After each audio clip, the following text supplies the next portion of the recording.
Hi అండి, hello, నమస్తే. నేను మీ జర్నలిస్ట్ గోపిని.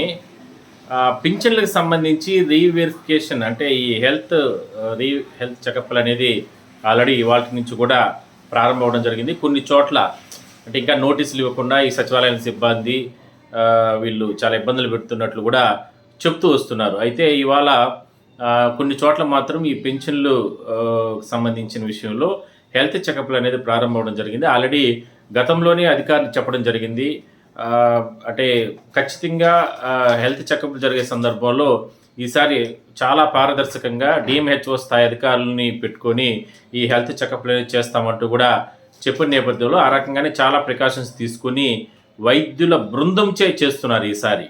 అంటే సీనియర్ డాక్టర్స్ని, అదేవిధంగానే సూపరింటెండెంట్ స్థాయి అధికారులని, డాక్టర్స్ని వాళ్ళు పెట్టుకొని ఇవన్నీ ఫైనల్ అయిన తర్వాత డిఎంహెచ్ఓ స్థాయి పర్యవేక్షణలో ఇవన్నీ కూడా అప్రూవల్ చేస్తున్నారు. ఆన్లైన్లో కూడా చాలా పకడ్బందీగా చేస్తున్నారు. మరోవైపు ఇవాళ జరిగిన ప్రాంతాల్లో కూడా కొన్ని చోట్ల చాలా ప్రాంతాల్లో వీడియోతో పాటు ఫొటోస్ సేకరణ, హెల్త్ చెకప్లు జరిగే సందర్భంలో వీడియోస్ కూడా తీసుకుని వాటిని కూడా భద్రపరుస్తున్నారు. అదే స్థాయిలో వాటిని కూడా సర్వర్లలో అప్లోడ్ చేస్తున్నారు. ఎందుకంటే ఒకవేళ వాళ్ళు తీసేసినా అంటే పెన్షన్లు తొలగించినా, లేదంటే పెన్షన్ల శాతం ఏదైతే శాతం తగ్గించినా ఇవన్నీ కూడా ఇబ్బందులు వస్తాయి. కాబట్టి వాటన్నిటికీ ఆధారాలు ఉండే విధంగా కూడా అధికారులు జాగ్రత్తలు తీసుకోవడం జరిగింది.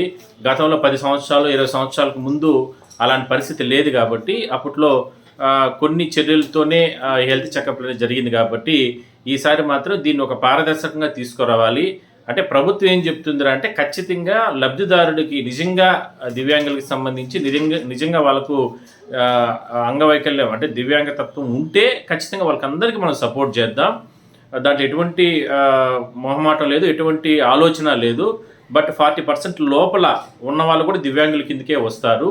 బట్ వాళ్ళకి కూడా ఇవ్వాలా అంటే అసాధ్యం అది. కాబట్టి 40% లోపల ఉన్న వాళ్ళకి అందరికీ ఇచ్చే పరిస్థితి ఉండదు. ఒకవేళ అలాంటి వాళ్ళు ఎవరైనా సరే 60% అంటే 60 సంవత్సరాలు దాటుంటే మామూలు పింఛన్ల రూపంలో వాళ్ళకి ఎలిజిబిలిటీ వచ్చే రకంగా మనం పింఛన్ తీసేయకుండా వాళ్ళకు అంటే బదలాయింపు చేద్దాం. 40% పైన ఉన్న వాళ్ళకి వాళ్ళ కేటగిరీల పైన 6,000 రూపాయలు, 15,000 రూపాయలు ఇట్లా మనం చేద్దామనేది ప్రభుత్వం ఆలోచన చేస్తే దీన్ని చాలా స్ట్రిక్ట్లీగా ఈసారి మాత్రం, ఎందుకంటే గతంలో జరిగినటువంటి ఏదైతే హెల్త్ చెకప్ల సందర్భాలు జరిగినటువంటి ఆరోపణలు మళ్ళీ ఇంకొకసారి రిపీట్ కాకుండా చాలా జాగ్రత్తలు తీసుకుని, అంటే ఒక ఫిర్యాదుదారుడు, ఒక లబ్ధిదారుడు నాకు అన్యాయం జరిగింది అని మరోసారిగా నా కలెక్టర్లు కానీ లేదంటే ఎక్కడైనా సరే అధికారులు కన్నా ప్రశ్నిస్తే కంప్లీట్గా వాళ్ళ డేటా అంతా వాళ్ళ ముందు పెట్టే విధంగా కూడా. ఎందుకంటే హెల్త్ చెకప్ జరిగే సందర్భంలో వీడియోగ్రఫీ ఉంటుంది, ఫోటో సెషన్ ఉంటుంది, ఫోటోలు తీస్తారు. అదేవిధంగానే వైద్య బృందాలచే వాళ్ళు ఒపీనియన్ తీసుకొని వాళ్ళ బాడీస్లో ఉన్నటువంటి ఆర్గాన్స్ ఏదైతే ప్రాబ్లమ్స్ ఉంటాయో వాటన్నిటి మీద కూడా ఇంత పర్సంటేజ్ వేసి దాని తర్వాత వాళ్ళకు టోటల్ పర్సంటేజ్ వేస్తారు. ఇవన్నీ అయిన తర్వాత సూపరింటెండెంట్ స్థాయి అధికారులు, అదేవిధంగా డిఎంహెచ్ఓ స్థాయి అధికారులతో దాన్ని అప్రూవల్ చేసిన తర్వాతనే ఆన్లైన్ చేస్తారు. సో దీనిపైన మాత్రం చాలా జాగ్రత్తలు అయితే తీసుకుంటున్నారు.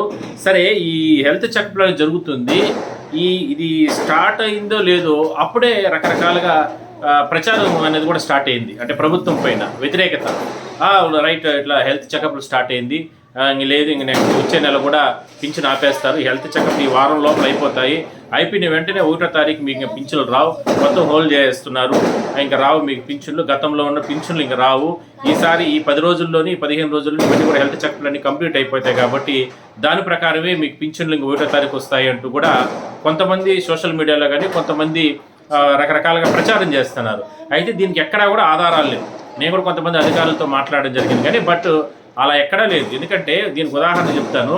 శాసన మండలిలోనే మంత్రి గారు చెప్పారు కదా, ఇంకా 2-3 నెలలు పడుతుంది ఈ సమయము, ఇంకా చాలా రకాలుగా దీన్ని పర్యవేక్షణ చేయాలి, దీన్ని హెల్త్ చెకప్లు చేయాలి, ఇవన్నీ కూడా జాగ్రత్తలు తీసుకొని దాని తర్వాత అనర్హులకి తీసివేస్తామని చెప్పి కూడా ఆయన కూడా చెప్పడం జరిగింది. ఇట్లా ప్రభుత్వం ఎక్కడా కూడా ప్రకటన చేయకనే అప్పుడే దుమ్మెత్తి పోస్తున్నారు. అంటే అప్పుడే దివ్యాంగుల్ని లేదంటే వీళ్ళందరినీ కూడా రెచ్చగొట్టే ప్రయత్నం చేస్తున్నారు అనేది ప్రధానంగా ప్రభుత్వ వర్గాలు కానీ ప్రభుత్వ అంటే ఎమ్మెల్యేలు కానీ వీళ్ళు కానీ చెప్తున్నారు. సో వద్దు, ఎవరు ఆందోళన చెందొద్దండి. మొత్తం మీద ఒక వ్యవస్థ నడుస్తుంది, ఆ వ్యవస్థ నడవని.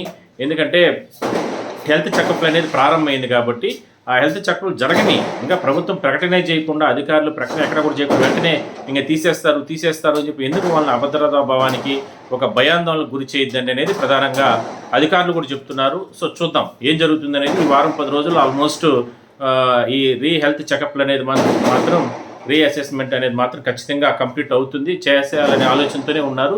దాని తర్వాత ఒక నిర్ణయం అనేది తీసుకునే అవకాశం అయితే ఉంది.